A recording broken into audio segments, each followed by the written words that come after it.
बुद्ध विहार समन्वय समितीच्या वतीने वर्षावास व्याख्यानमाला हा ऑनलाईन उपक्रम राबवित आहोत।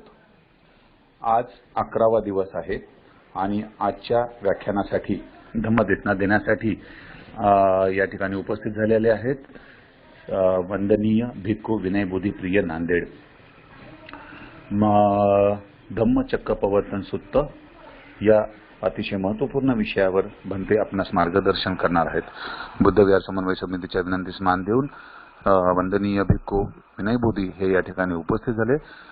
बुद्ध विहार समन्वय समितीच्या वतीने तसेच या ठिकाणी उपस्थित समस्त उपासक उपासिका बंधू भगिनी या सर्वांच्या वतीने मी अतिशय विनम्रपणे त्रिवार पंचांग प्रणाम करून दोन्ही हात जोडून भंतेंना या ठिकाणी स्वागत करतो। भंतेंचं भंते आपले या व्याख्यानासाठी हार्दिक हार्दिक स्वागत आहे।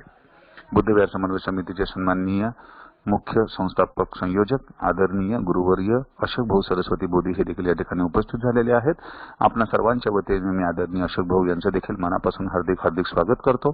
आणि आजच्या या व्याख्यानासाठी जे जे उपासक उपासिका बंधू भगिनी या ठिकाणी जॉईन झालेले आहेत, नियमितपणे जॉईन होणारे आणि नव्याने जॉईन झालेले सर्वच उपासक उपासिका बंधू भगिनींचं देखील अगदी मनापासून हार्दिक हार्दिक स्वागत करतो। सर्वांना नमो बुद्धाय व सविनय प्रेम जय भीम। आजच्या या व्याख्यानासाठी वंदनीय भिक्खू विनय बोधी यांना सन्मानपूर्वक पाचारण करण्यासाठी मी आपल्या सर्वांच्या वतीने आदरणीय अशोक भाऊ यांना विनंती करतो। आदरणीय अशोक भाऊ।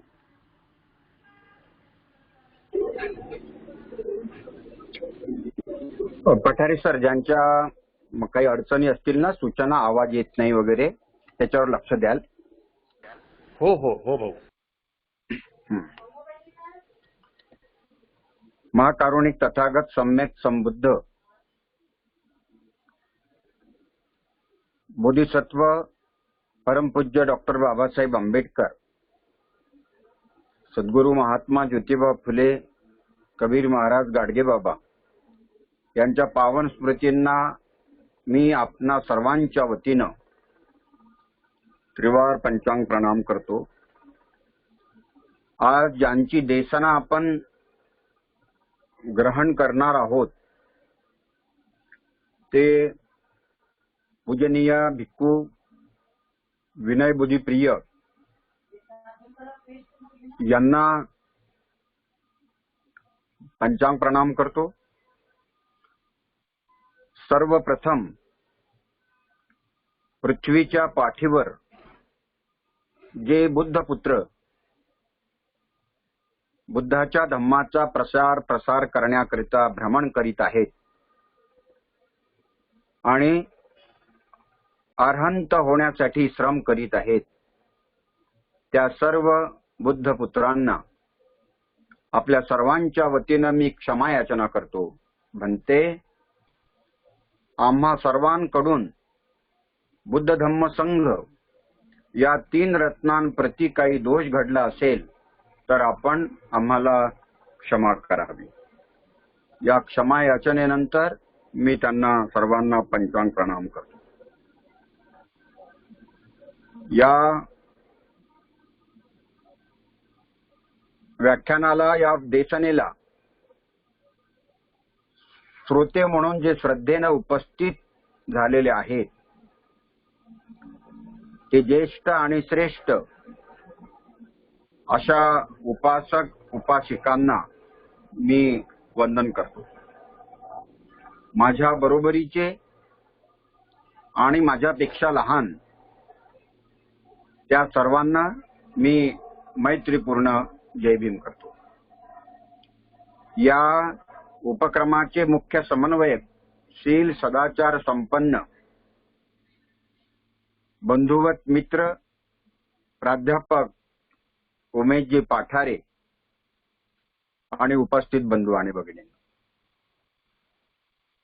भंतेंची देसना ग्रहण करू तत्पूर्वी आपण त्यांना शिलेची याचना करू आणि नंतर त्यांची देसना ग्रहण करू। जसे असाल तसे, जिथे असाल तिथे हात जोडून माझ्यासोबत म्हणावं। अरहं सम्मा सम्बुद्धो भगवा बुद्धं भगवन्तं अभिवादेमि। साक्षातो भगवता धम्मो धम्मं नमस्सामि। सुपटिपन्नो भगवतो सावकसंघो संघं नमामि।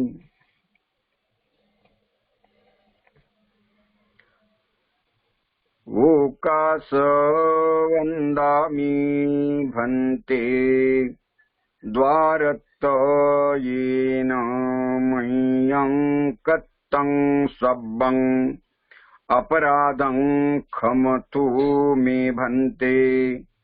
द्वितीयंपि ओकास वन्दामि भन्ते द्वारत्तयेन मह्यं कत्तं सब्बं अपराधं क्षमतु मे भन्ते।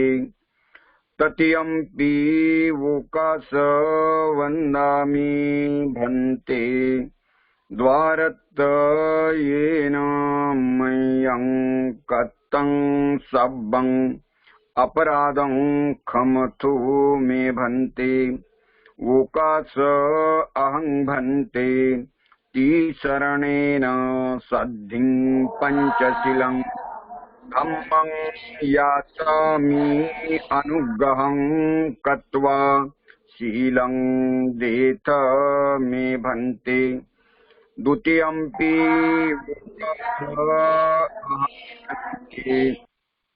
तिसरणेन सद्धिं पंचशीलं धम्मं याचामि अनुग्रहं कृत्वा शीलं देथ मे भन्ते।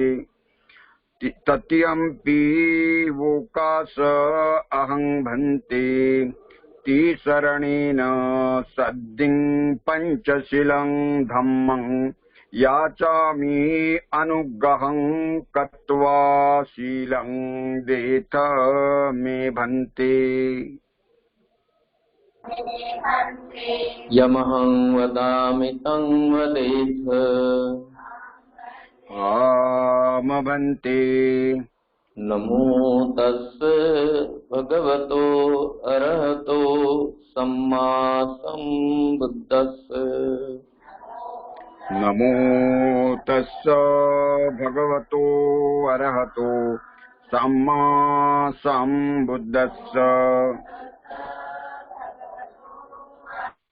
नमो तस्स भगवतो अरहतो सम्मा सम्बुद्धस्स।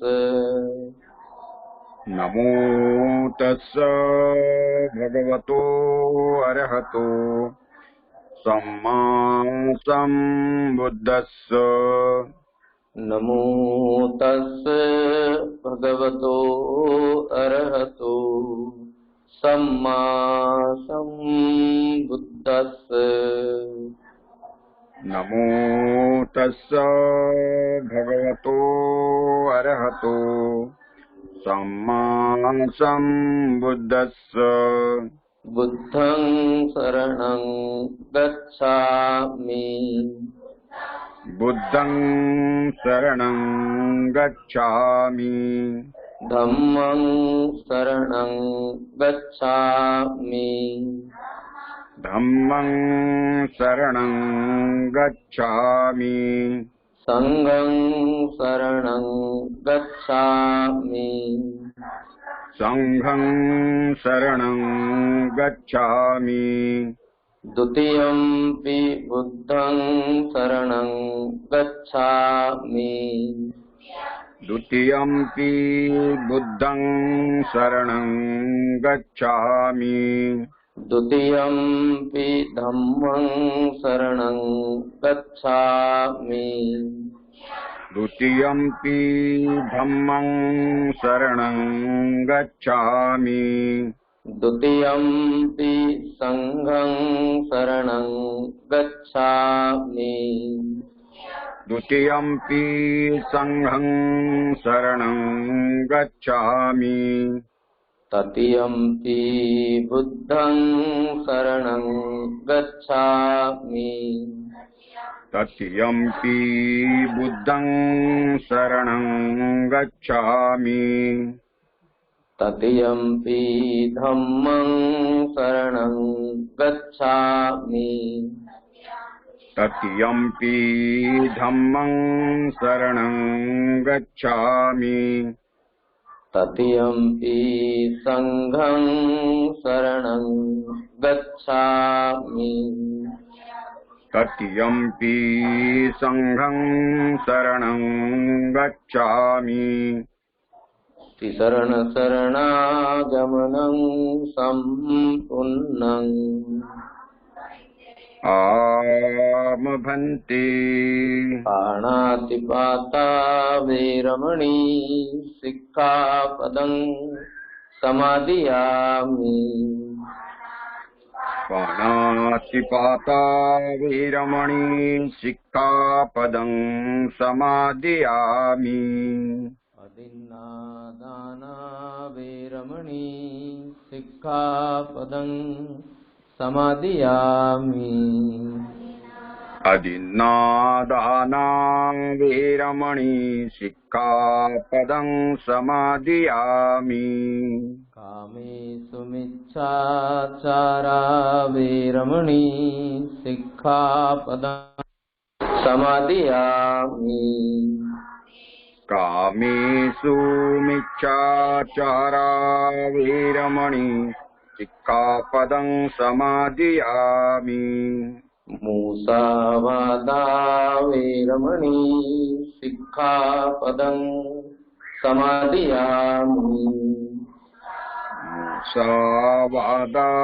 वीरमणि सिक्खापदं समादियामि सुरामेरयमज्जपमादट्ठाना वेरमणि सिक्खापदं समादियामि सुरामेरयमज्जपमादट्ठाना वीरमणि सिक्खापदं समादियामि साधु साधु साधु किकरणेन गद्दिं पञ्चशीलं धम्मं साधुकं सुरक्षितं कृत्वा अपमादेन शीलं सम्पादेतव्यम्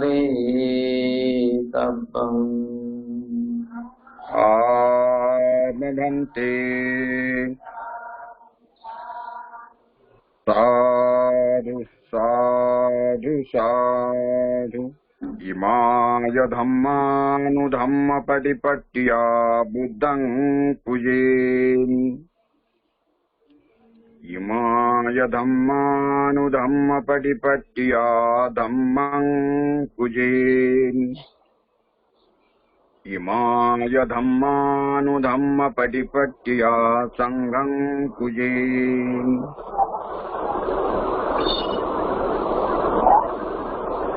पूजनीय भंते विनयबोधी प्रिय आणि उपस्थित सर्व शील श्रद्धा संपन्न उपासक उपासिका बंधू आणि भगिनींनो, वर्षावासाच्या सुरुवातीपासून आपण दररोजचे वेगवेगळे असे क्लास म्हणूया आपण विषयानुसार वाटून दिलेले आहे.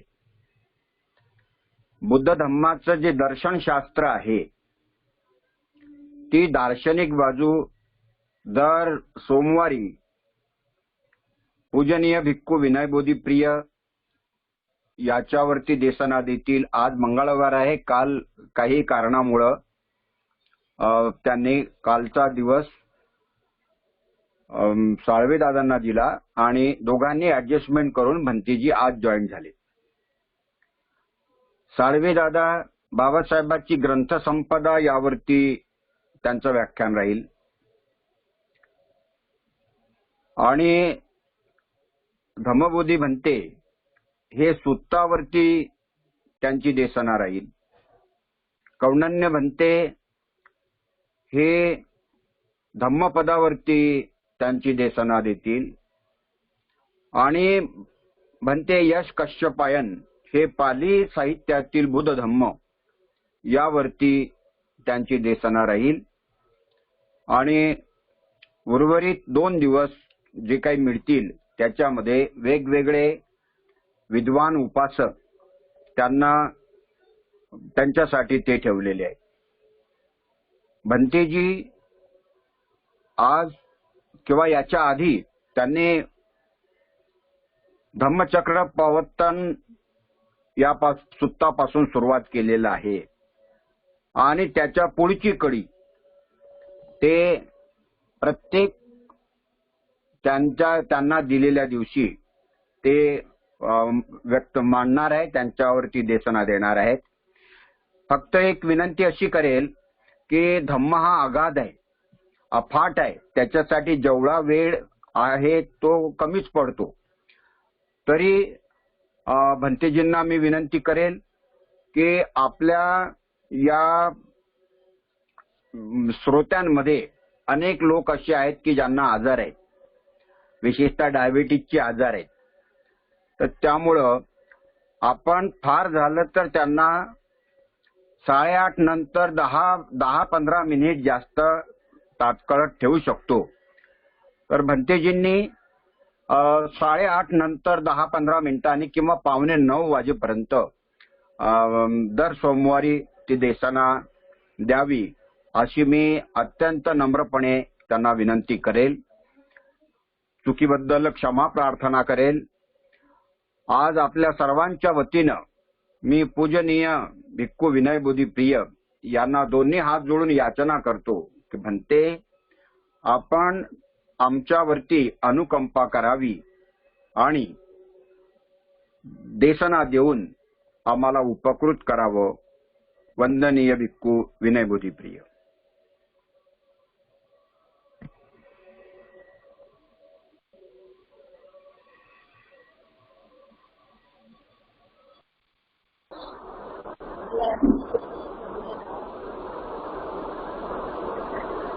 समन्ता चक्रवालेषु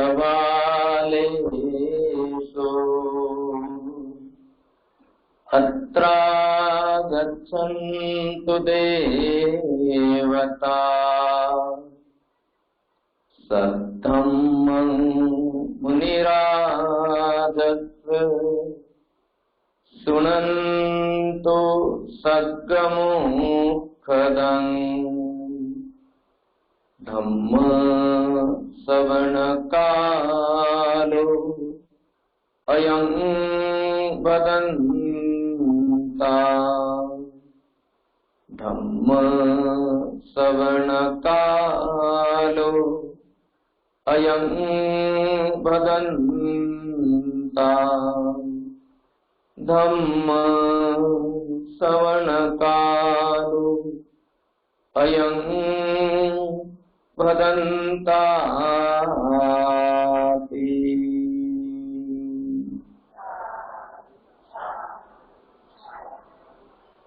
बुद्ध धम्म आणि संघाला श्रद्धापूर्वक विनम्र अभिवादन. बोधिसत्व गुणभट डॉक्टर बाबासाहेब आंबेडकरांच्या समग्र धम्मक्रांतीला जीवितपर्यंत समर्पण. आपण सर्व उपस्थित श्रोतेगण, त्याचबरोबर विश्वातील संबंध मानवमात्र, सर्व प्रकारचे सत्वरूप सर्वांच्या प्रती अनंतपार मंगल मैत्रीसह असंख्य असंख्य मंगलकाम. कालचा दिवस हा आपला निश्चित होता. नांदेड जिल्ह्यामध्ये एक मुखेड तहसील आहे आणि मुखेड तहसीलमध्ये मुखेड विधानसभा मतदारसंघाचे माजी आमदार जे बौद्ध अनुयायी होते, ते अत्यंत प्रामाणिक आणि अतिशय शालीन असलेले एक व्यक्तिमत्व. आमदार असूनही किंवा जिल्हा परिषदचे 2 वेळा सभापती असूनही महात्मा फुले बॅकवर्ड डेव्हलपमेंट कॉर्पोरेशनचे चेअरमन असूनही त्यांच्यामध्ये असा कोणताही आविर्भाव नव्हता. एक अतिशय सुयोग्य असा धम्माचारी धम्मवान असलेला व्यक्ती, त्यांचं काल निधन झाल्यामुळे आणि नेमकी हीच वेळ अंतिम संस्काराची असल्यामुळे काल मी आपल्या समोर येऊ शकतो नाही. आपण निश्चित केल्याप्रमाणे धम्मचक्र प्रवर्तन सूत्र हे आपणाला समजून घ्यायचं आहे. सुरुवातीला मी म्हटल्याप्रमाणे धम्मचक्र प्रवर्तन सूत्र बुद्धाच्या उपदेशाचा तो केंद्रबिंदू आहे, आरंभ आहे, सुरुवात आहे. तेथूनच भगवंतांनी आपल्या उपदेशास सुरुवात केलेली आहे. विशेषतः बुद्धत्वाचं जे ज्ञान आहे त्या बुद्धत्वाच्या ज्ञानाबद्दल भगवंतांनी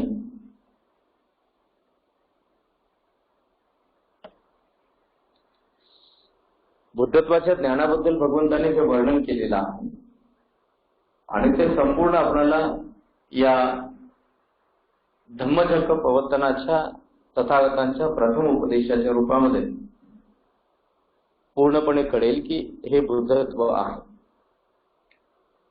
आणि तोच तथागतांचा उपदेश ठरला. पूर्वी आपण ऐकलं आहे की भगवंतांनी उपदेश करत असताना ज्या वेळेला प्रश्न उपस्थित झाले, ज्या वेळेला एखादे निमित्त आले, आपत्ती आली, एखादा प्रसंग उद्भवला आणि भगवंतांनी त्यावर उपाय सांगितले, त्याचे निराकरण सांगितले.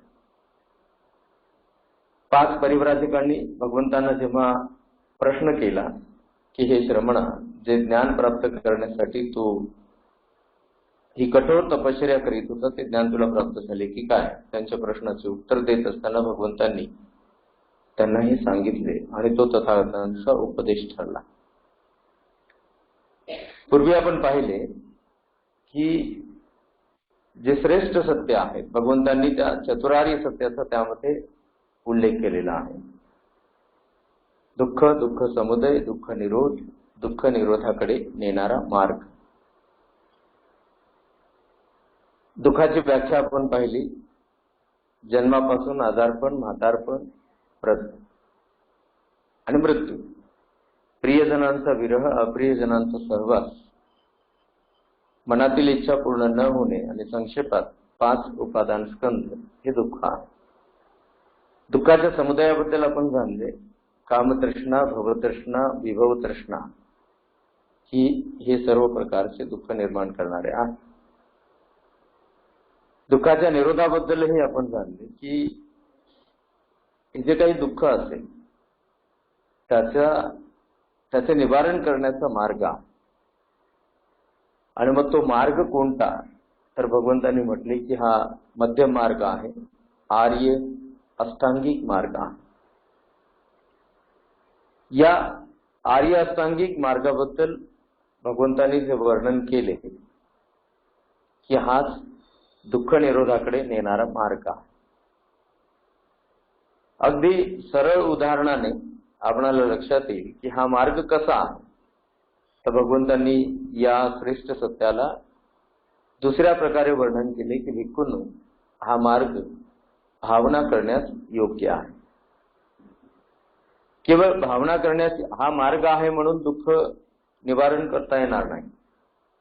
केवळ हा मार्ग आहे असे मानल्यामुळेही दुःखाचे निवारण होणार नाही, तर त्याची भावना केली पाहिजे. तो भावना करण्यास योग्य आहे.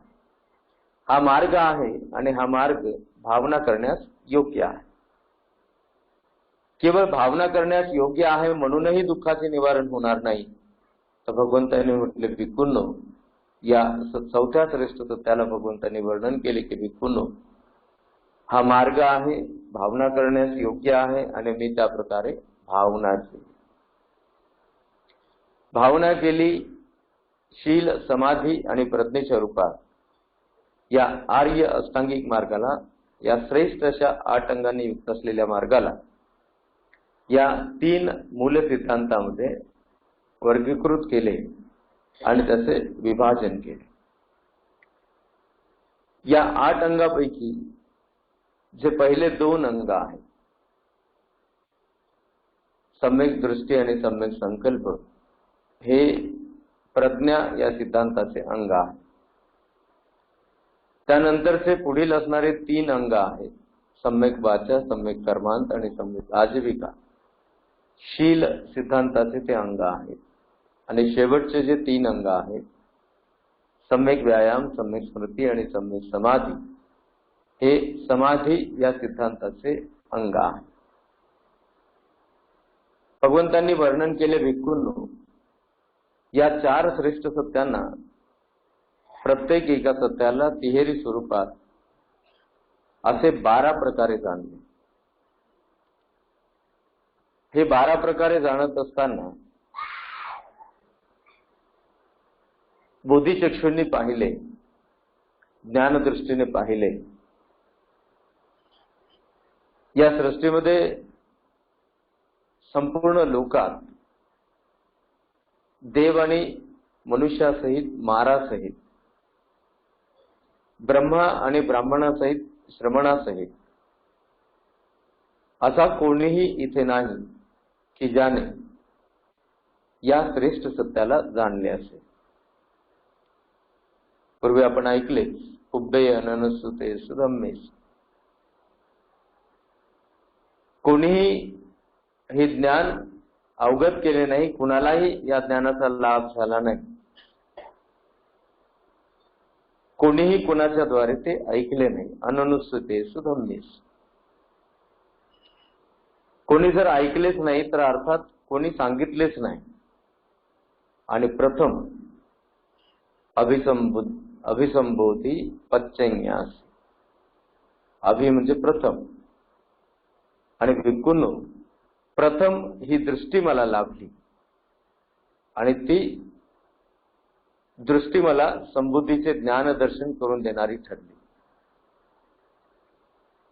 यापूर्वी या 4 सत्याला आणि प्रत्येक एका सत्याला तिहेरी स्वरूपात असे 12 प्रकारे मी जेव्हा पूर्णपणे जाणले, त्यातील प्रत्येक एका सत्याचा मी स्वयं अनुभव केला आणि तेव्हा भिक्खूंनो हे ग्राह्य धरले, हे मानले की हेच बुद्धत्वाच्या ज्ञानाचे दर्शन आहे. ज्ञानंचपणमे दर्शनंगपाटी अकुप्पामे चेतो विमुक्ती अयमंती माझाती नत्यदानी पुनर्भवती. आणि आता भिक्खूंनो, या चित्ताच्या ज्या काही अवस्था होत्या, जे पुन्हा पुन्हा दुःख भोगावे लागले होते आणि या दुःखाच्या विळख्यात अडकून पडलेले हे चित्त, या तृष्णारूपी कुंपणात अडकून पडलेले हे चित्त आता पूर्णपणे विमुक्त झालेलं आहे आणि ते तृष्णेच्या या संस्कारातून पूर्णपणे संस्कार मुक्त झालेलं आहे. हे जेव्हा ज्ञान दर्शन झाले तेव्हा ग्राह्य धरले की हे बुद्धत्व आहे आणि हे बुद्धत्वाचे ज्ञान आहे. त्यानंतर या 5 पंचवार्गीय भिक्खूंनी भगवंतांच्या या कथनाचे, या भाषणाचे अभिनंदन केले, अनुमोदन केले. आपण पूर्वी सुद्धा ऐकले की त्या 5 जणांच्या मध्ये जे ज्येष्ठ होते, कौंडिन्य ज्यांचं नाव होतं, त्या कौंडिन्य भिक्खूंना त्याच वेळेला निर्मळ दृष्टी लाभली, विमल चक्षु उत्पन्न झाला. निर्मळ दृष्टी याचा अर्थ जे ग्रहण करावयाचे होते ते त्यांनी ग्रहण केले, जे धारण करावयाचे होते ते त्यांनी धारण केले आणि जे सोडावयाचे होते ते त्यांनी सोडून दिले. आणि तो त्यांचा मार्ग ठरला. निर्वाणगामी मार्गातील प्रथम मार्गावर ते आरूढ झाले. बुद्धत्वाच्या ज्ञानाचा हा प्रथम प्रभाव होता. आपण पाहणार आहोत या संपूर्ण जे श्रेष्ठ भगवंतांनी वर्णन केलेले आहेत सत्य, त्याचा सार मध्यम मार्गात आहे, आर्य अष्टांगिक मार्गात आहे. त्यापैकी या आर्य अष्टांगिक मार्गाला एक एक करून आपण जाणून घेण्याचा प्रयत्न करूया. सम्यक दृष्टी. सम्यक म्हणजे अर्थपूर्ण, यथार्थ. अर्थपूर्ण असा दृष्टिकोन मनुष्यामध्ये असावा, मनुष्याने धारण करावा. भगवंतांनी म्हटलेलं आहे की एखादा मनुष्य सम्यक दृष्टीचा होतो. एखादा मनुष्य सम्यक दृष्टीचा कसा होतो? जर एखादा मनुष्य अकुशल आणि अकुशलाचे बीज, अकुशलाचे मूळ जाणत असेल, अकुशल आणि अकुशलाचे मूळ जाणत असेल, तर तो सम्यक दृष्टीचा होतो. एवढ्याने ही सम्यक दृष्टी परिपूर्ण होत नाही.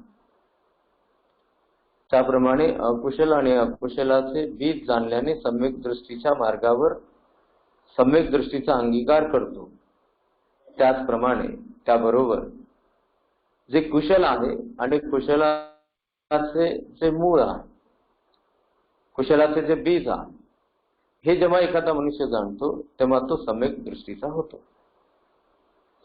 परंतु हे केवळ वरवर करणे जाणण्याने एखादा मनुष्य हा सम्यक दृष्टीचा, परिपूर्ण सम्यक दृष्टीचा होत नाही. मग पहिल्यांदा माणसाला जाणले पाहिजे की हे अकुशल म्हणजे काय, हे अकुशल म्हणजे काय, हे अकुशल उत्पन्न कसे होतात. हे अकुशल जे हाडामासाच्या डोळ्याने दिसणार नाही, या अकुशलाला उत्पन्न करणारे जे बीज आहे ते सुद्धा हाडामासाच्या डोळ्याने दिसणारे नाही. हे अकुशल आणि हे अकुशलाचे बीज जेव्हा एखादा मनुष्य जाणतो, मग काय आहे अकुशल? शारीरिक कर्मामध्ये दोष हे अकुशल आहे. वचनामध्ये दोष हे अकुशल आहे. आणि मनामध्ये दूषित विचार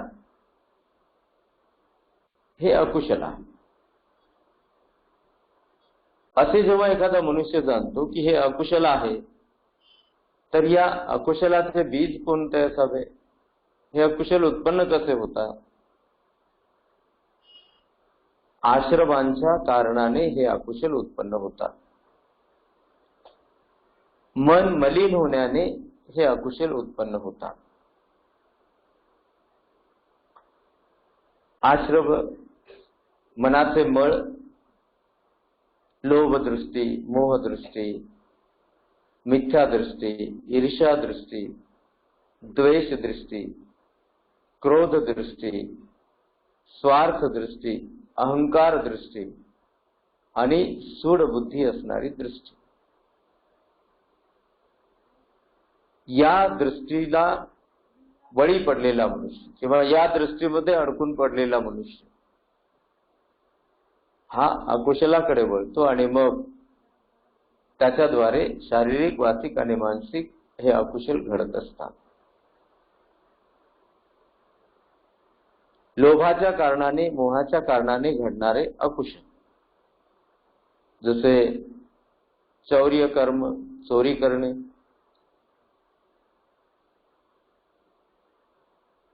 हे शारीरिक कर्म लोभात पडल्यामुळे, मोहात पडल्यामुळे घडून येतात. प्रमादी असलेले मनुष्य, प्रमादी म्हणजे आळशी किंवा दोषी, दोषी असणारे, आळशी असणारे मनुष्य लोक कष्ट करून संपत्ती मिळवण्याचा विचार करण्यापेक्षा इतरांची संपत्ती लुबाडून किंवा चोरी करून संपत्तीवान होण्याची इच्छा बाळगतात. कशामुळे? संपत्तीच्या प्रती लोभ उत्पन्न होण्यामुळे, संपत्तीच्या प्रती मोह उत्पन्न होण्यामुळे. आणि त्या कारणाने, यामुळेच लोभ, मोह हे अकुशलाचे बीज आहे. जर एखादा मनुष्य प्राणी हत्या करतो तर प्राण्यांची हत्या करत असताना सुद्धा मोह उत्पन्न होतो, मांसाहार करण्याचा मोह उत्पन्न होतो, किंवा वैरत्वाच्या कारणाने, शत्रुत्वाच्या कारणाने, ईर्षेला पेटून, द्वेष निर्माण करून आणि क्रोधित होऊन बदल्याची भावना बाळगून एखादा मनुष्य प्राण्यांची हत्या करतो. म्हणजे या प्रकारच्या अकुशलाचे बीज काय आहे? प्राण्यांची हत्या करणे हे अकुशल आहे. तर प्राण्यांची हत्या करण्याचे हे जे बीज मनामध्ये विचार रूपाने उत्पन्न होते, मांसाहार करण्याचा लोभ, मोह असल्यामुळे, प्राण्यांच्या प्रती द्वेष, ईर्षा, क्रोध असल्यामुळे, बदल्याची भावना, सूड भावना असल्यामुळे मनुष्य हा हिंसाचार करतो. हे अकुशल आहे आणि हे अकुशलाचे बीज आहे. एखादा मनुष्य हा व्यभिचारी ठरतो. तो मोहाला बळी पडून व्यभिचारी होतो. मोह हे त्याच्या त्या शारीरिक दूषित कर्माचे बीज आहे. एखादा मनुष्य असत्य वचन बोलतो, कोणाची निंदा नालस्ती करतो, कोणाबद्दल बदनामीकारक बोलतो, चहाडी चुगली करतो, कारण नसताना एखाद्या विज्ञजनांच्या परिषदेत अर्थ नसलेल्या गोष्टी बोलतो आणि दुसऱ्यांना वाईट वाटणारे, दुःख होईल अशा कटुवचनात बोलतो. हे जे वाणीचे अपराध आहेत, हे सुद्धा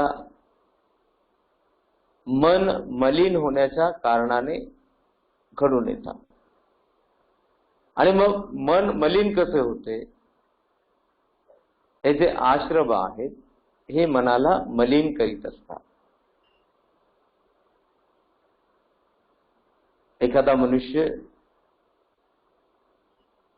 जर वाणीद्वारे अशा प्रकारचे दोषयुक्त वचन बोलेल, तर त्याचे मन मलिन असल्यामुळे, एखादा मनुष्य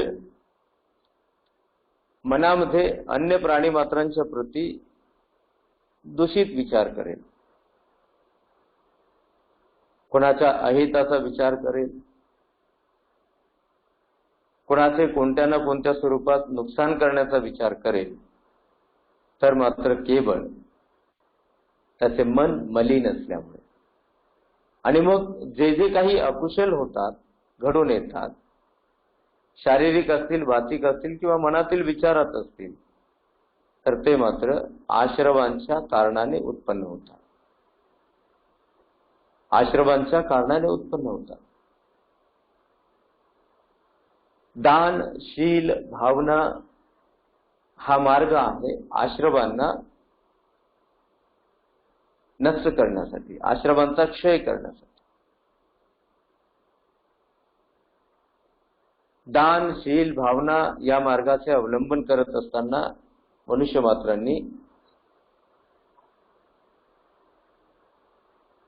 आश्रवांचा हा क्षय होत आहे याचा अनुभव करावायचा आहे.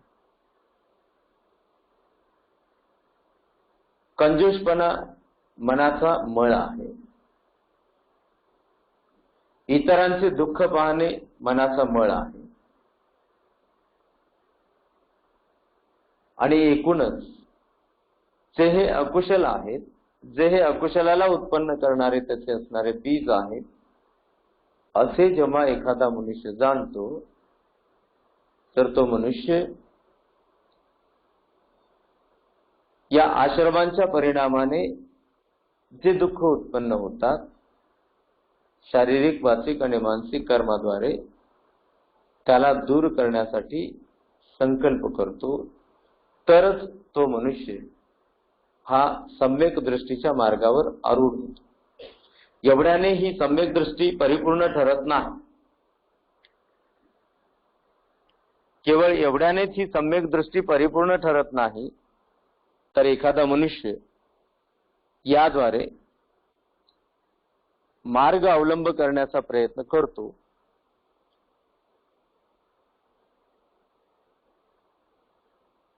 ज्या मार्गाचे अवलंबन करून मनुष्याला अकुशल आणि अकुशलाचे बीज दृष्टीस पडेल. हा केवळ सम्यक दृष्टीच्या मार्गाचा प्रथम म्हणजे हा आरंभ होईल. सम्यक दृष्टीचा अवलंब करण्याचा हा आरंभ होईल. सम्यक दृष्टी ही एवढ्याने परिपूर्ण होत नाही. ज्याप्रमाणे अकुशल आणि अकुशलाचे बीज हे जाणले आणि हे अकुशल अहितकारक आहे, अशांत करणारे आहे, दुःख निर्माण करणारे आहे, बदनामीचे कारण ठरणारे आहे आणि एकट्याचेच नव्हे तर अवतीभोवती असणाऱ्या सर्वांचेच अहिताचे कारण ठरणारे आहे. आणि म्हणून त्या अकुशलाचा विनाश करण्यासाठी जे कुशल आहे त्याचा स्वीकार करतो, जे कुशल आहे ते जाणतो आणि त्या कुशलाचे जे बीज आहे त्यालाही जाणतो. तर एखादा मनुष्य सम्यक दृष्टीचा अवलंब करतो. ज्याप्रमाणे हे अकुशल होते त्याप्रमाणे मग कुशल काय आहे? अकुशलाच्या विरोधात असलेले कुशल आहे. हे अकुशल जे उत्पन्न होतात ते मनुष्य हे मिथ्या दृष्टीत पडलेले असतात. त्यांची चुकीची धारणा होते शारीरिक कर्मासंबंधी, वाचिक कर्मासंबंधी आणि मनातील विचारासंबंधी. आणि चुकीची धारणा होत असल्यामुळे अशा मनुष्य मात्रांकडून हे अकुशल घडत असतात. हे दोष त्यांच्यामध्ये उत्पन्न होत असतात. ज्याप्रमाणे अकुशल आणि अकुशलाचे बीज, त्याप्रमाणे कुशल आणि कुशलाचे बीज जर जाणतो तर मिथ्या दृष्टीला दूर करून एखादा मनुष्य सम्यक दृष्टीचा अवलंब करू शकतो, अंगीकार करू शकतो. मग आता काय आहे कुशल हे आपल्याला कळेल. लोभात मोहात पडून चोरी करण्यापेक्षा दान देऊन मनाला संतुष्ट ठेवणे हे कुशल आहे. चोरी करण्यापेक्षा, चोरी करून बदनाम होण्यापेक्षा, चोरी करून शिक्षा भोगण्यापेक्षा आपल्याजवळ असणारे जे पुरेसे आहे त्याच्या अतिरिक्त जे असेल ते दान करणे हे कुशल आहे. अलोभ, अमोह म्हणजे लोभ नसणे आणि मोह नसणे हे कुशलाचे बीज आहे. लोभ नसल्यामुळे आणि मोह नसल्यामुळे कुशल धर्म उत्पन्न होतात, कुशल स्वभाव उत्पन्न होतात. त्याचप्रमाणे व्यभिचार करण्यापेक्षा मी देखील एका स्त्रीच्या पोटी जन्म घेतला आणि या विश्वातल्या सबंध स्त्रिया माझ्या माता आणि भगिनी आहेत असे म्हणून या मोहाला जो दूर करतो तर तो कुशल स्वभावाला धारण करतो, कुशल धर्माला धारण करतो.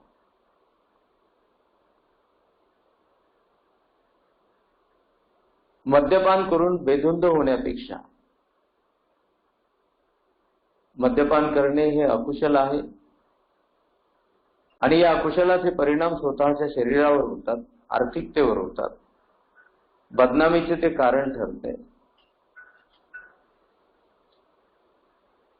या कारणाने या अकुशलाचा त्याग करून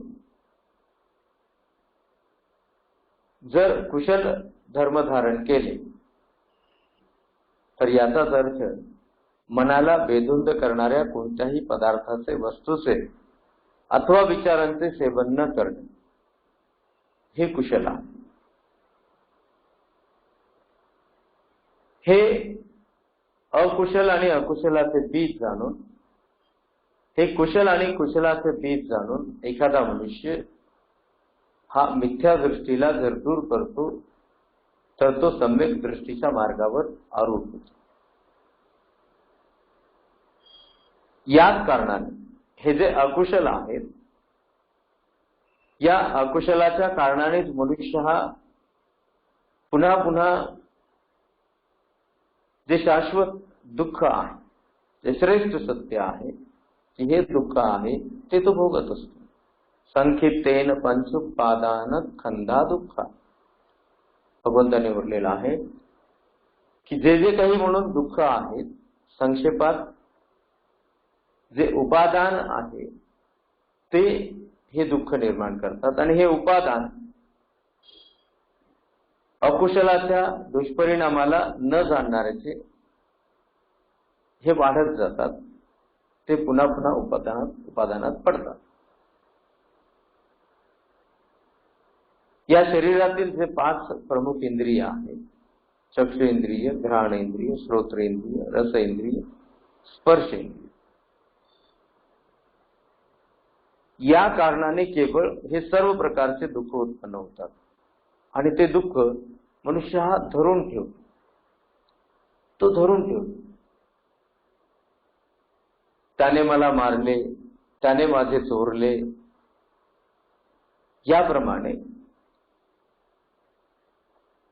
त्याने मारले, ज्याने चोरले, ते मात्र आधीच जळून खाक झालेले आहेत. ते क्रोधाच्या अग्नीत, ते मोहाच्या अग्नीत, लोभाच्या अग्नीत, ईर्षेच्या अग्नीत आधी ते जळून खाक झालेले आहेत. तेव्हाच त्यांनी मला मारले, तेव्हाच त्यांनी माझे चोरले. आणि मग असे जर असेल तर एखाद्या मनुष्याने स्वतःला या प्रकारच्या अग्नीत जाळून घेतले, त्यामुळे मी अशांत का व्हावे? अशा प्रकारे जो मनुष्य धारण करतो तर तो मनुष्य हा या उपादानाला थारा देत नाही. हे उपादान डोळ्याने रूप पाहिल्यानंतर, कानाने शब्द ऐकल्यानंतर, नाकाने गंध घेतल्यानंतर आणि जिभेने रस चाखल्यानंतर आणि त्वचेला स्पर्श झाल्यानंतर उत्पन्न होतात. आणि हे दुःखाचे कारण आहे. आणि या दुःखाच्या निवारणाचा मार्ग भगवंतांनी सांगितला, ज्यामध्ये सम्यक दृष्टी प्रज्ञा या सिद्धांताचं एक अंग आहे. तुम्ही किच्चंगा तप्पंगा खात आरुत ठाग. कृत्य तर तुम्हाला केलेच पाहिजे. जर तुम्ही कृत्य कराल तर मात्र तुम्हाला असा धावा करण्याची गरज नाही की मला कोणीतरी वाचवावे. जर तुम्ही कृत्यशील असाल, कृत्य करणारे असाल, तर तुम्ही स्वतःला तारून न्याल. आणि जर तुम्ही कर्म करणारे नसाल तर मग मात्र तथागत सुद्धा तुम्हाला तारून नेण्यासाठी येणार नाही. आणि मग जर आपणाला असे लक्षात आले, सुरुवातीला आपण जाणत आलो आहोत की भगवंतांनी वर्णन केले की हे दुःख आहे. मग आता हे जर मी जाणतो आहे तर माझे दुःख मलाच मात्र दूर केले पाहिजे. त्यासाठी मलाच मात्र प्रयत्न केले पाहिजे. मग मी काय प्रयत्न करावे? बुद्ध धम्म आणि संघाचा अनुयायी असून येथे असलेल्या प्रत्येक विश्वातल्या प्रत्येक मानवमात्रांच्या करिता सुद्धा हे सत्य समान आहे. आणि हाच एकमेव मार्ग आहे. एकायनो मोक्ष भगवंतांनी सांगितलेला आहे, जो सर्व प्रकारच्या कोणत्याही स्वरूपात असणाऱ्या, कोणत्याही प्रकारच्या असणाऱ्या दुःखाला दूर करण्यासाठी असलेला तो मार्ग आहे. आणि त्याची सुरुवात, त्याचा आरंभ हा सम्यक दृष्टीने होतो. सम्यक दृष्टी ही मनुष्याला प्रज्ञा दृष्टी देणारी आहे. पूर्वी अनेकदा आपण ऐकले की प्रज्ञा या शब्दाचा एका शब्दात अर्थ बाबासाहेब आंबेडकरांनी सांगितला, आणि तो म्हणजे शहाणपणा. शहाणपणाची दृष्टी असल्यानंतरच एखादा मनुष्य हा हे दुःख आहे असे जाणतो आणि या दुःखाचा हा निरोध आहे असे धारण करतो, तेव्हा त्यातून तो मुक्त होतो. असं आपण अनेकांना पाहतो.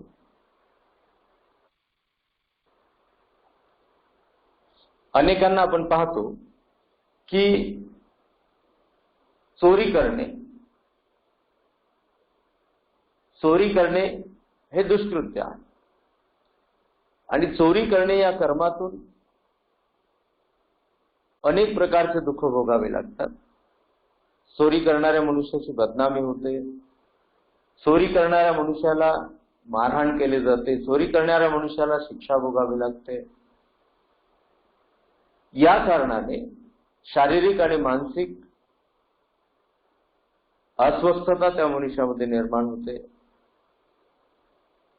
हे जाणूनही जर एखादा मनुष्य चोरी करतो की चोरी करण्याचे अशा प्रकारचे हे दुष्परिणाम आहेत आणि तरी सुद्धा तो चोरी करतो, तर त्याने शहाणपणा म्हणजे काय हे जाणलेच नाही. आपल्यासाठी ढोबळ भासेल. डॉक्टर बाबासाहेब आंबेडकरांनी म्हटल्याप्रमाणे प्रज्ञा म्हणजे शहाणपणा.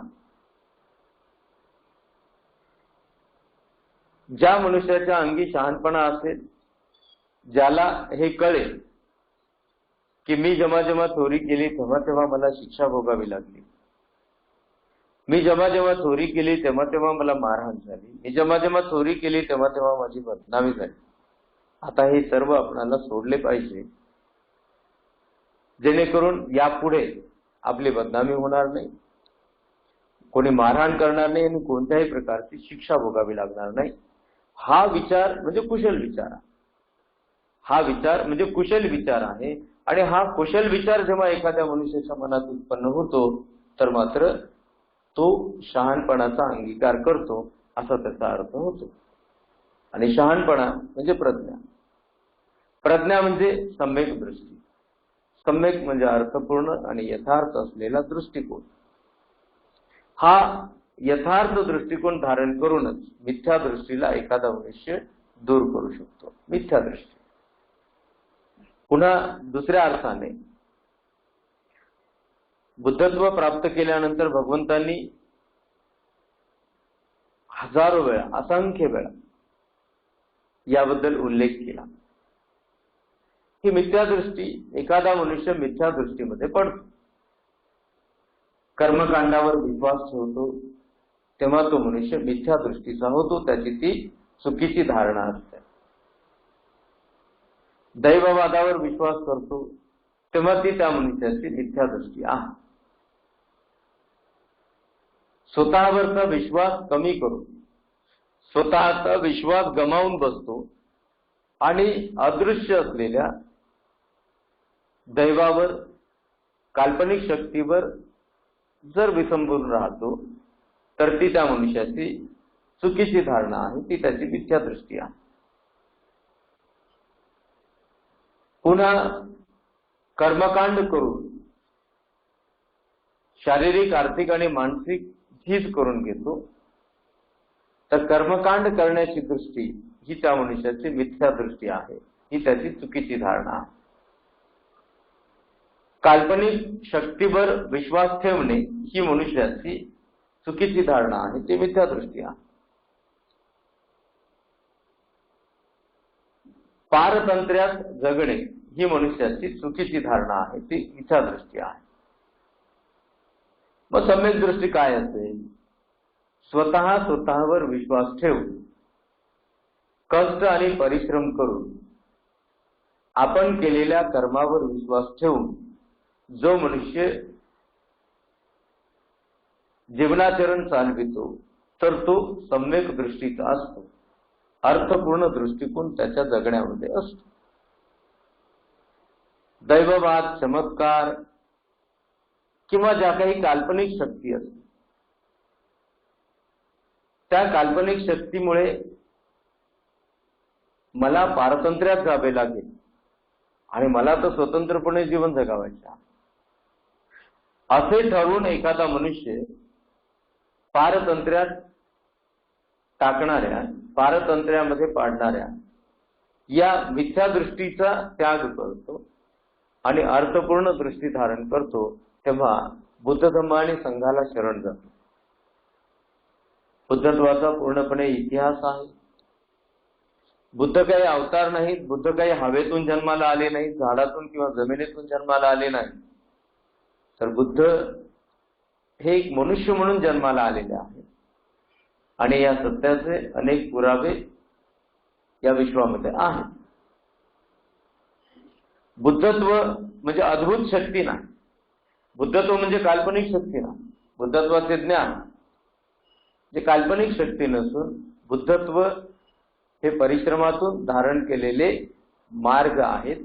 परिश्रमाच्या बळावर धारण केलेली ही एक अवस्था, एक स्टेज आहे, जी सर्वोच्च स्टेज आहे, जी सर्वोच्च अवस्था आहे. हे बुद्धत्व काल्पनिक नसून ते कर्मावर अवलंबून आहे, आचरणावर ते अवलंबून आहे. आणि म्हणून बुद्धत्वाला शरण जाणे ही सम्यक दृष्टी. बुद्धत्वाला शरण जाणे ही सम्यक दृष्टी. कर्मकांड करण्याने शारीरिक झीज होते, आर्थिक झीज होते आणि मानसिकही संतुलन पूर्णपणे बिघडून जाते. आणि म्हणून कर्मकांड करण्याची दृष्टी म्हणजे मिथ्या दृष्टी आहे, ती चुकीची धारणा होय. कर्मकांड करण्यापेक्षा कर्म करणे आणि ते योग्य असणारे कर्म, स्वतःसाठी घातक नसून स्वतःच्या विकासासाठी उपकारक असलेले कर्म, तुम्हा ग्रस्त आणि गृहिणींच्या करिता परिवारजनांच्यासाठी घातक नसून परिवारजनांच्या हितासाठी कारणीभूत ठरणारे, उपकारक ठरणारे कर्म, तुमच्या अवतीभोवती असलेल्या दोस्त मित्रांच्या आप्तस्वकीयांच्या घातपाताचे कारण न ठरणारे, त्याउलट त्यांनाही सुखावून देणारे असणारे तुमचे कर्म,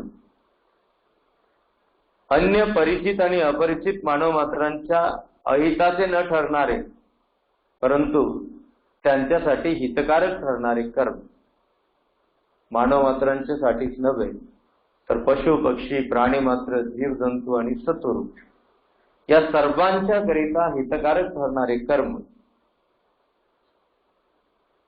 हे कर्म सम्यक दृष्टीच्या सहाय्याने उत्पन्न झालेले असतात. आणि कर्मकांड अर्थात हे कर्मकांड अनेकांच्या मध्ये मिथ्या दृष्टी निर्माण करणारे आहेत. हे कर्मकांड मनुष्याला पारतंत्र्यात टाकणारे आहेत. कर्मकांडामुळे मनुष्य एक प्रकारे अपंग ठरतो. आणि म्हणून ही मिथ्या दृष्टी सोडून जो सम्यक दृष्टीचा होतो तो बुद्धाला शरण जातो. तो बुद्धाला शरण गेला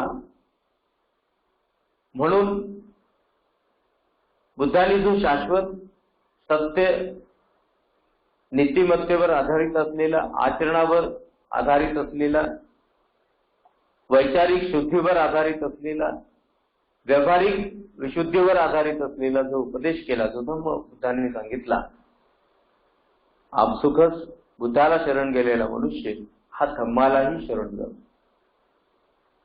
आणि मग धम्माला शरण जातो तेव्हा त्याला दृष्टी लागते. हा धम्म कसा आहे? सांदेष्ठिको. हा धम्म सांदृष्टिक आहे. दृष्टी देणारा, कर्मकांड करणारा मनुष्य हा अंध असतो. जसं आपण पाहतो कोणी कोणी अजूनही बौद्ध असून बौद्ध म्हणून घेणारे लोक मातापित्यांच्या मृत्यूनंतर त्यांच्यासाठी ते पितृ जेवू घालतात, त्याला ते पितृ म्हणतात, किंवा जे काही कर्मकांड ते करतात, नैवेद्य खाऊ घालतात.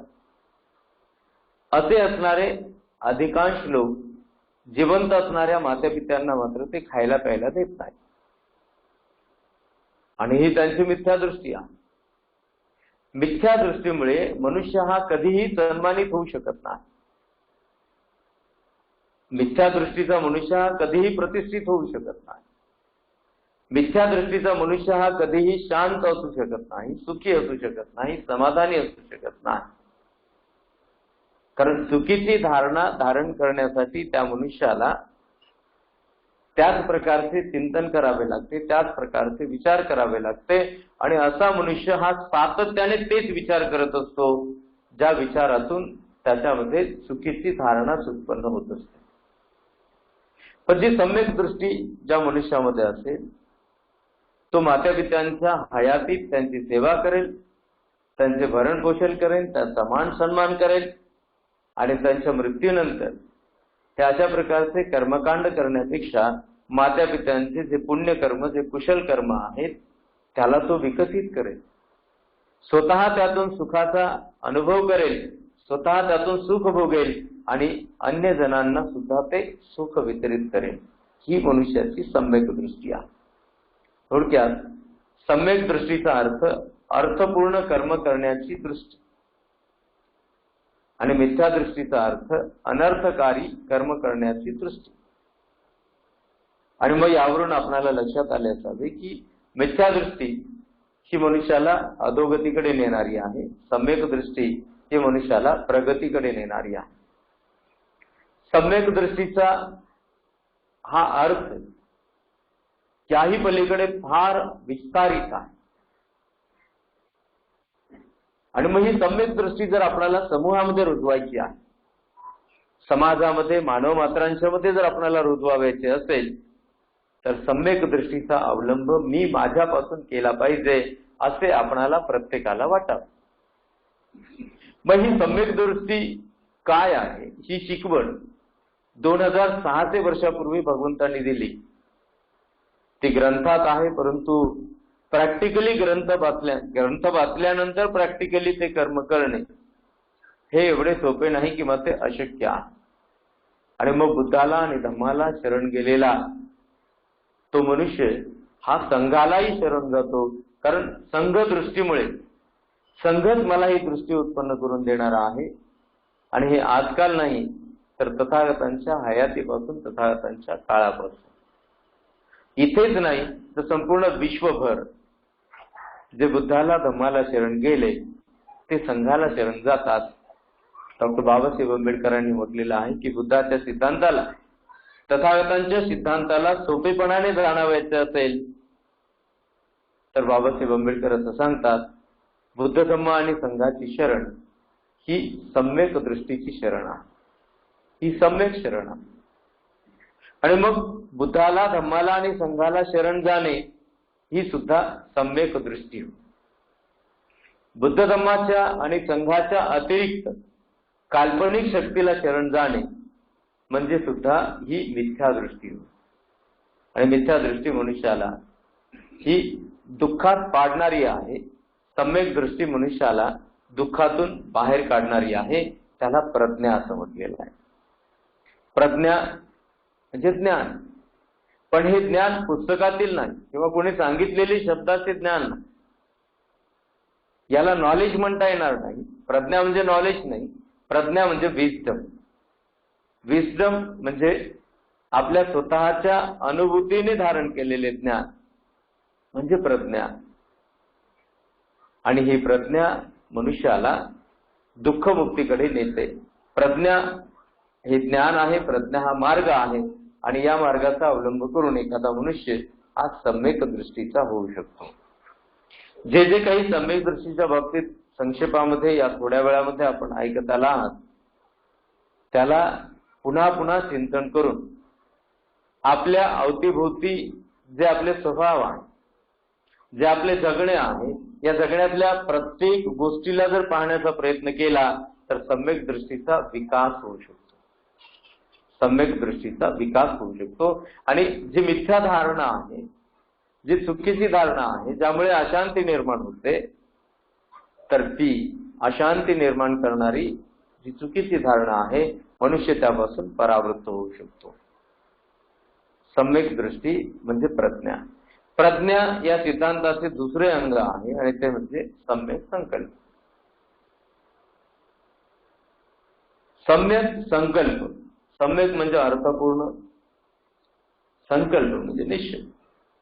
मनुष्याचे संकल्प हे अर्थपूर्ण असायला हवे. एखादे कर्म करण्याचे जेव्हा एखाद्या मनुष्याने ठरवावे तेव्हा ते कर्म करणे हे यथार्थ असावे, ते सत्याला अनुसरून असावे, ते कुणाच्याही घातपाताचे कारण ठरणारे नसावे.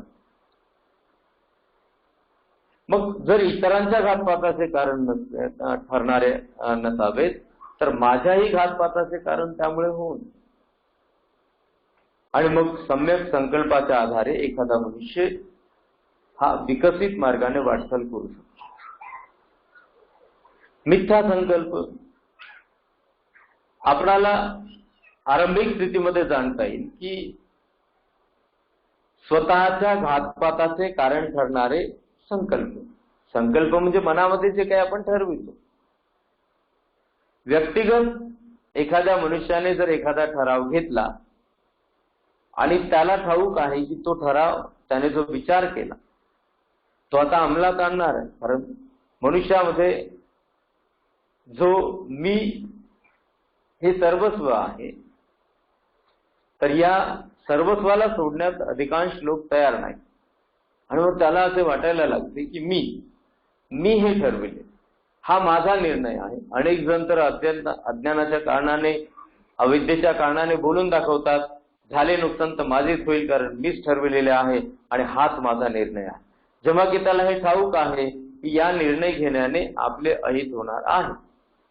परंतु केवळ मी या अहंकारापोटी मी ठरविलेले आहे, जरी ते घातपाताचे कारण ठरणार आहे तरी देखील मी ठरविलेले असल्यामुळे तो मनुष्य ते कर्म करतो.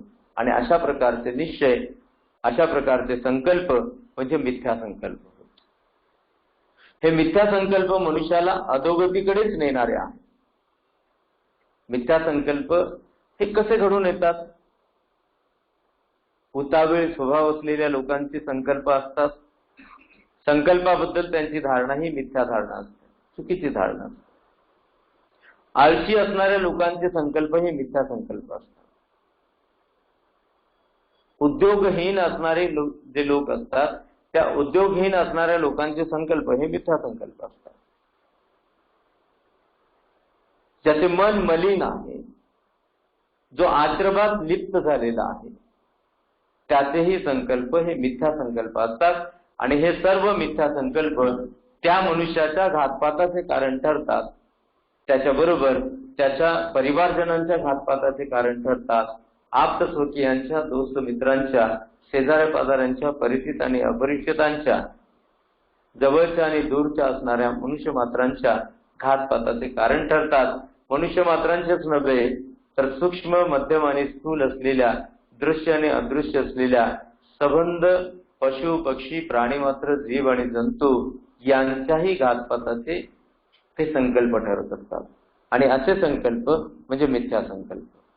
मिथ्या म्हणजे खोटेपणा, चुकीचे. मग हे जे चुकीचे किंवा खोटेपणाचे असणारे संकल्प असतात हे मनुष्याला अशांत करणारे असतात.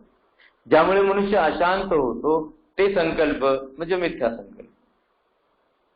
ज्यामुळे मनुष्य अस्वस्थ होतो, जे संकल्प करण्याने मनुष्य अस्वस्थ होतो ते संकल्प म्हणजे मिथ्या संकल्प.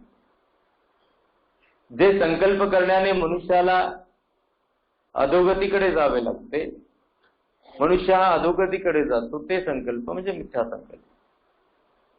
आज उरलेल्या वेळात मी आपल्याला सम्यक संकल्पाची एक ओळख करून देतो.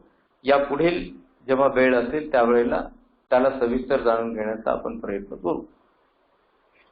हे सम्यक संकल्प म्हणजे योग्य प्रकारचे कर्म आहे. हे 4 प्रकारे आहेत.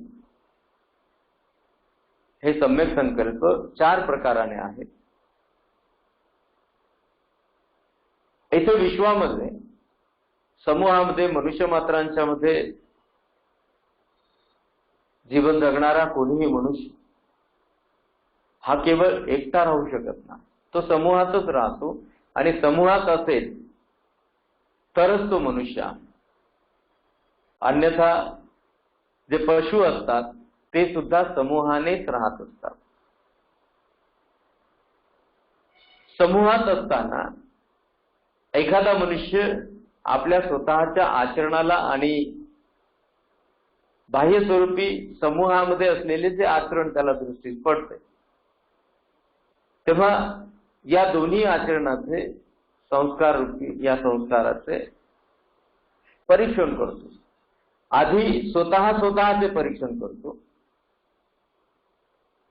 आणि मग बाह्यस्वरूपी धर्माचे परीक्षण करतो, तर तुलनात्मक दृष्ट्या या परीक्षणातून एखाद्या मनुष्याला जर बाह्यस्वरूपी संस्कारामध्ये दोष दिसत असेल किंवा ते संस्कार अकुशल असतील, तर मात्र एखादा मनुष्य असा दृढ निश्चय करतो की जे माझ्या आचरणात, विचारात आणि व्यवहारात उत्पन्न नाही, असे जे अकुशल मी बाह्यस्वरूपी धर्मामध्ये पाहतो, तर उत्पन्न नाहीत असे अकुशल धर्म मी माझ्या आचरणात, विचारात आणि व्यवहारात उत्पन्न होऊ देणार नाही.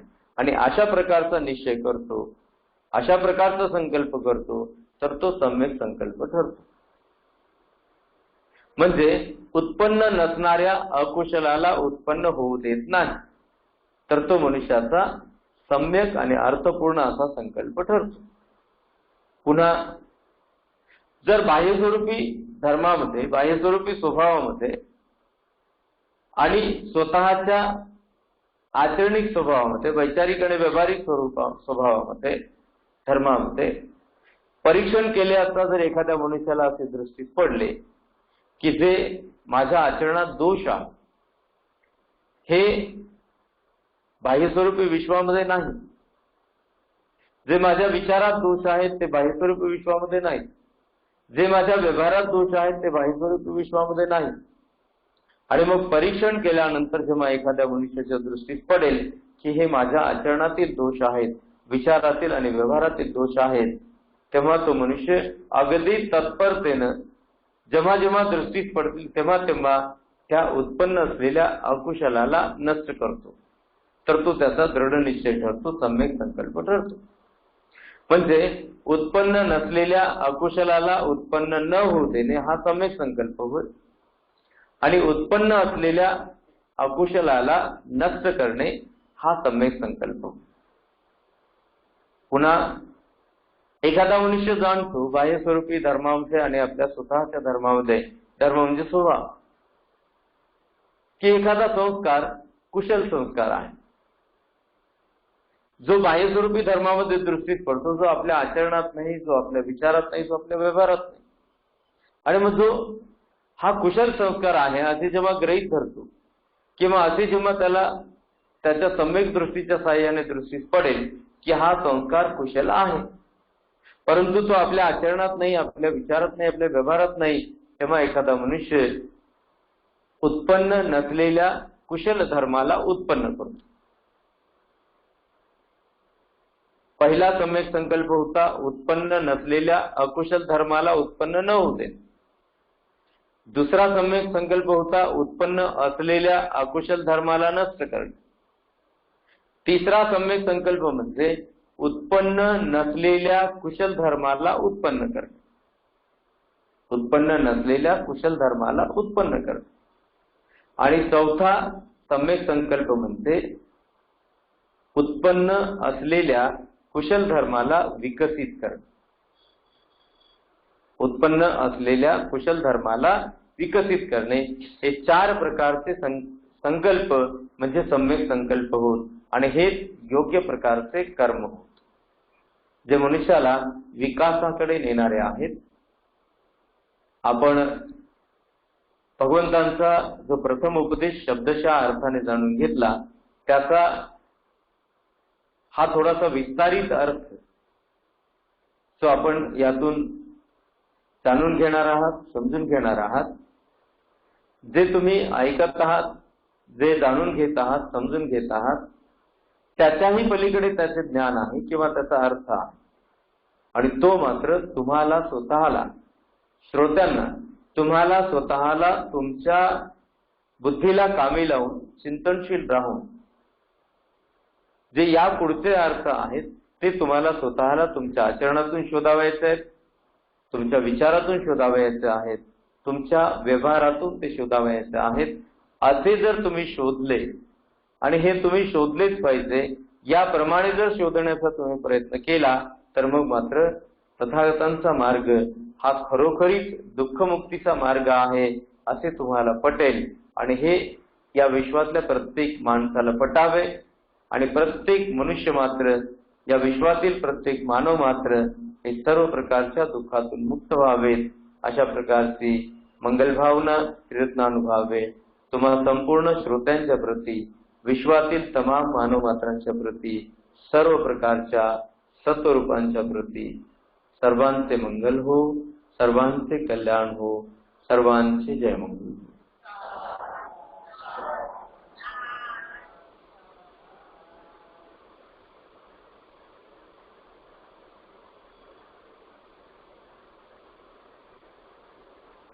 सर्वरोगाविनाशो सर्वसन्तापवर्जितो सर्ववीरमतिक्रान्तो निभूतोऽद्भुतमङ्गलं सद्भित्तियो विवर्जन्तु सर्वरोगो विनश्यतो माते भवत्वन्तरायो सुखी दीर्घायुको भव.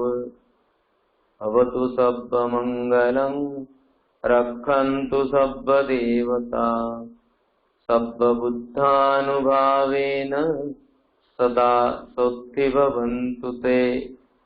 भवतु सर्वमङ्गलं रक्षन्तु सर्वदेवता सर्वधर्मानुभावेन सदा स्वस्ति भवन्तु ते.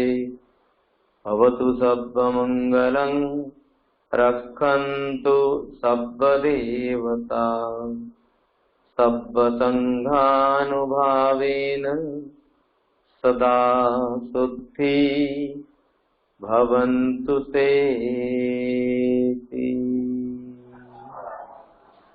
साधु साधु साधु.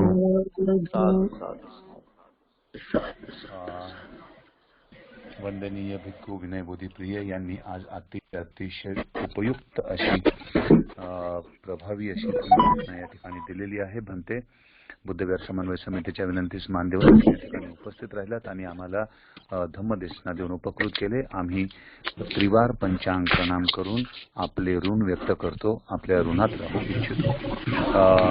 समस्त उपस्थित बंधू भगिनींना विनंती आहे की कृपया मंगल मैत्री होईपर्यंत लिव्ह करू नये. आज आपल्याला या ठिकाणी अशोक भाऊंच्या ऐवजी आज ताई आज आपल्याला या ठिकाणी मंगल मैत्री देणार आहेत. एक मिनिट मी जरा माईक करतो. प्रमिलाताई माईक ऑन झालेला आहे. हो हो माईक ऑन आहे. हो हो या ठिकाणी अशोक भाऊ आज काही कारणास्तव आपल्यासोबत शेवटपर्यंत नव्हते, त्यांना बाहेर जायचं होतं. त्यामुळे आज प्रमिलाताई मंगल मैत्री आणि मंगल कामना या ठिकाणी सादर करणार आहेत. आदरणीय प्रमिलाताई. भंतेजींना वंदन करते आणि सर्वांना प्रेमपूर्वक जय भीम. सकलांचे मंगल हो, सकलांचे मंगल हो, सकलांचे मंगल हो. बुद्ध धम्म संग प्रभावे, बुद्ध धम्म संग प्रभावे भयमुक्त आपण होवो, भयमुक्त आपण होवो. सकलांचे मंगल हो, सकलांचे मंगल हो, सकलांचे मंगल हो. स्त्री अथवा पुरुष असो, शत्रु अथवा मित्र असो, दूर अथवा जवळ असो, मालक किंवा मजूर असो. सकलांचे मंगल हो, सकलांचे मंगल हो, सकलांचे मंगल हो. पशु पक्षी सगळे प्राणी, चालत असो की जलचरणी, पशु पक्षी सगळे प्राणी चालता सो की जलचरणी विश्वा माझी असतील जे जे स्थूल असो वा सूक्ष्म अति विश्वा माझी असतील जे जे स्थूल असो वा सूक्ष्म अति सकलांचे मंगल हो सकलांचे मंगल हो सकलांचे मंगल हो रोगमुक्त न द्वेषमुक्त होऊ सगळे सदा सुखी रोगमुक्त न द्वेषमुक्त होऊ सगळे सदा सुखी लोभापासून मुक्ती मिळावी प्रेमळ वाणी सदामुखी लोभापासून मुक्ती मिळावी प्रेमळ वाणी सदामुखी सकलांचे मंगल हो सकलांचे मंगल हो सकलांचे मंगल हो बुद्ध धम्म संग प्रभावे बुद्ध धम्म संग प्रभावे भयमुक्त आपण हो भयमुक्त आपण हो सकलांचे मंगल हो सकलांचे मंगल हो सकलांचे मंगल हो सब पाप सकरणं कुशल संपदा सचित परियोदपनं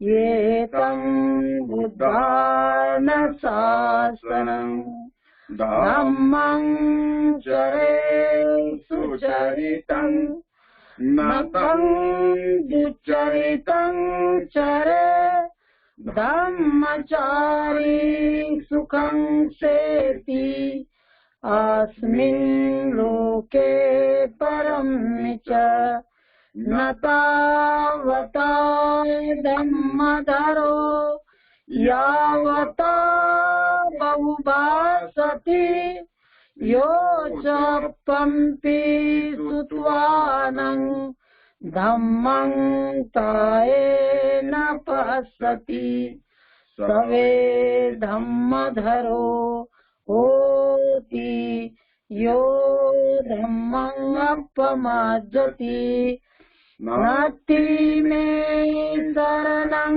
अयं बुद्धो मे शरणं वरं एतेन सच्चवाजेन होतु मे जयमङ्गलम् नास्ति मे शरणं अयं धम्मो मे शरणं वरं एतेन सच्चवाजेन होतु मे जयमङ्गलम् नास्ति मे शरणं अयं संगो मे शरणं वरं एतेन सच्चवाजेन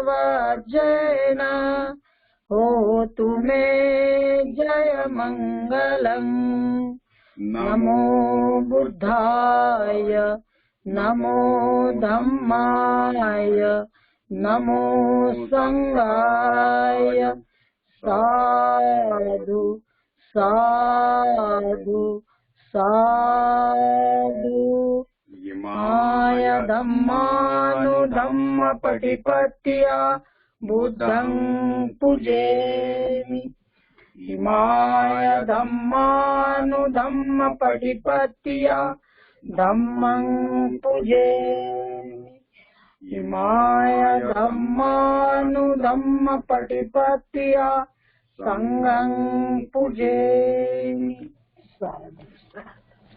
मित्रांनो, आज भंतेजींच्या या देशनेनंतर उद्याला आपण पूजनीय भंते धम्मबोधी यांचं वेगळ्या सुत्तावरती, मागच्या वेळी आपण पराभव सुत्तावरती त्यांना ऐकलं होतं, त्यांची देशना आपण ग्रहण केली। यावेळी दुसऱ्या सुत्तावरती ते आपल्याला देशना देतील। तेव्हा आपण सर्वांनी उद्याला याच वेळेवर हजर राहायचं आणि जे आजारी असतील त्यांच्या प्रती आपण सर्वजण मंगलकामना करू। ज्यांच्याकडे मृत्यू झाला असेल त्यांच्या परिवाराच्या प्रती मंगलकामना करू आणि सर्व प्राणी मात्रांच्या सुखाची कामना करून काही जर सूचना असतील तर पाठारे सर सूचना देतील, अन्यथा कार्यक्रम संपल्याची उद्घोषणा करतील आदरणीय प्राध्यापक पाठारे सर। धन्यवाद भाऊ। आज ज्या 134 सदस्यांनी या ठिकाणी धम्मदेसना ग्रहण केली आणि 8:41 होईपर्यंत जे 133 सदस्य कंटिन्यू मेंटेन राहिले, त्या सर्व सदस्यांचे व त्यांच्या कुटुंबातील सदस्यांचे देखील मनापासून खूप खूप आभार व्यक्त करतो। वंदनीय भिक्खू विनय बोधीप्रिय यांनी अतिशय उत्तम, उत्कृष्ट, सुंदर अशी धम्मदेसना या ठिकाणी आपल्याला दिली आहे। त्यांचे आपल्या सर्वांच्या वतीने ऋण व्यक्त करतो। आदरणीय अशोक भाऊ यांचे देखील मनापासून आभार व्यक्त करतो आणि आज विशेष आभार आपण आदरणीय प्रमिलाताई यांचे देखील सर्वजण मिळून व्यक्त करूयात की त्यांनी भाऊ काही कामानिमित्त बाहेर गेले होते, त्यावेळेस भाऊंची कमतरता आपल्याला भासू नये म्हणून आदरणीय प्रमिलाताई यांनी मंगलकामना व्यक्त केली। ताई, आपले आम्ही मनापासून खूप खूप आभारी आहोत। सर्व समस्त उपासक उपासिका बंधूंचे आभार। उद्या भेटूया 7:30 वाजता वंदनीय भिक्खू धम्मबोधी यांचे धम्मदेसना ग्रहण करण्यासाठी। तोपर्यंत सर्वांना नमो बुद्धाय, सविनय प्रेम, जय भीम, धन्यवाद, गुड नाईट।